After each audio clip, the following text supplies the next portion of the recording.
दोस्तों, राजस्थान इस वक्त चीतों का गढ़ बनता जा रहा है। पिछले एक महीने में ही मध्य प्रदेश के कूनो नेशनल पार्क से 3 चीते राजस्थान पहुंच चुके हैं। इनमें से एक का जिक्र तो मैंने अपनी पिछली कहानी में किया ही था कि कैसे वो चीता जिसका नाम KP2 था, वो रणथंबोर तक आ गया, रणथंबोर के जोन नंबर 9 में। और उसके बाद 2 चीते और राजस्थान में आए हैं। एक है इस वक्त बारान जिले में और दूसरा धौलपुर के पास। लेकिन सबसे पहले बात करते हैं KP2 की, क्योंकि इसने जो एक उत्सुकता की लहर पैदा की थी, देश भर के वन्य प्रेमी फोटोग्राफर्स, एक बहुत बड़ी खबर बन चुका था। बता दूं कि इसको ट्रैंकुलाइज कर लिया गया है कल ही, यानी 8 मई 2026 को राजस्थान और कूनो के वन विभाग के अधिकारियों ने इसको ट्रैंकुलाइज किया।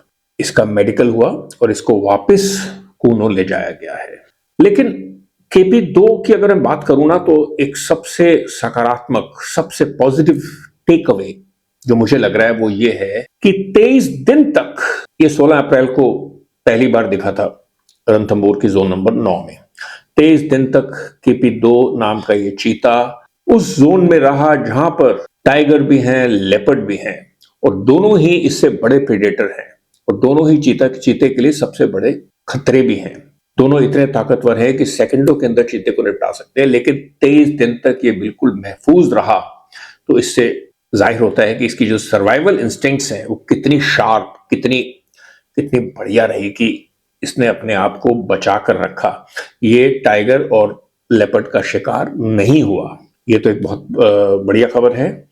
और दूसरी जो एक डेवलपमेंट जिसका कि NTCA ने, नेशनल टाइगर कंजर्वेशन अथॉरिटी ने भी संज्ञान लिया है, उसने भी आखिरकार माना है कि कूनो और रणथंबोर के बीच में एक नेचुरल कॉरिडोर है और अब आवश्यकता है कि हम इस कॉरिडोर को बचाएं।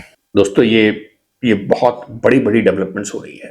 पहली बात तो ये कि KP2 महफूज रहा।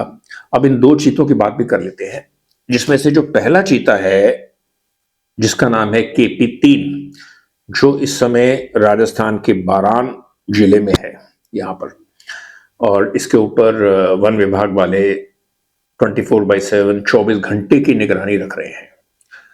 लेकिन जो खास निगाह में है वो है तीसरा चीता, जिसका मुझे नाम नहीं पता, और वो है धौलपुर के पास राजहरी फॉरेस्ट डिवीजन का जो एरिया है। अब जो खबरें निकल कर आ रही हैं वो ये कि इस चीते ने 2 मवेशियों का शिकार कर लिया है और वन विभाग के लोग गांव में जा रहे हैं और लोगों को सचेत कर रहे हैं, गांव वालों को, कि आप जरा सावधान रहिए। यहां मैं एक बात कहना चाहूंगा कि हमें चीते से सावधान रहने की इतनी जरूरत नहीं है जितने कि चीते को इंसानों से सावधान रहने की जरूरत है। क्योंकि देखिए, बाघ और लेपर्ड, तेंदुए, अक्सर कई बार भारत में मैनीटर्स हुए हैं, लेकिन चीता कभी मैनीटर नहीं हुआ।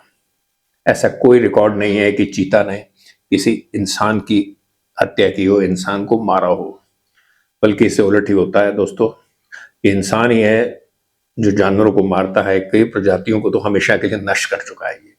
इसलिए सावधान रहने की जरूरत इस चीते को इंसानों से है, और हमारे पॉलिसी मेकर्स को कहीं ना कहीं अब ये देखना भी पड़ेगा कि जिस तरह से ये चीते छिटक कर बाहर निकल रहे हैं कूनों से, जैसे इनकी संख्या बढ़ रही है। जब आए थे तो शायद ये 1.5-2 दर्जन के आसपास थे, अब ये 50 से ज्यादा हो चुके हैं।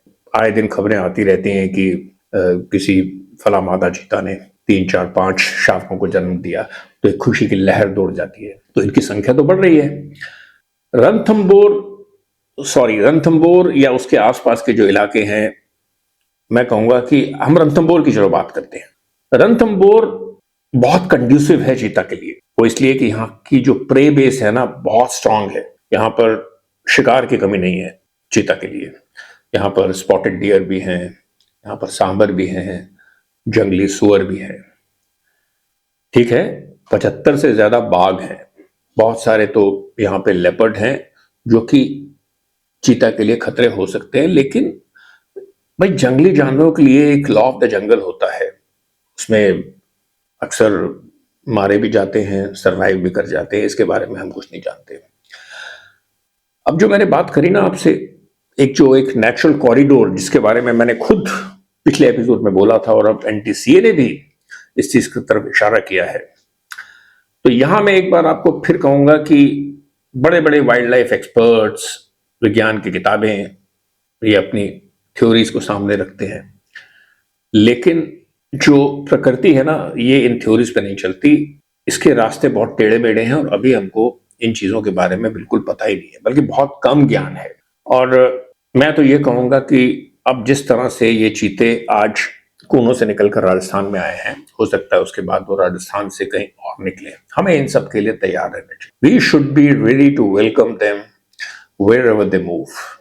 यही एक प्रैक्टिकल तरीका है, क्योंकि देखो एक वक्त था जब हिंदुस्तान के बहुत सारे इलाकों में चीते थे। 1952 में शायद आखिरी चीता मारा गया था।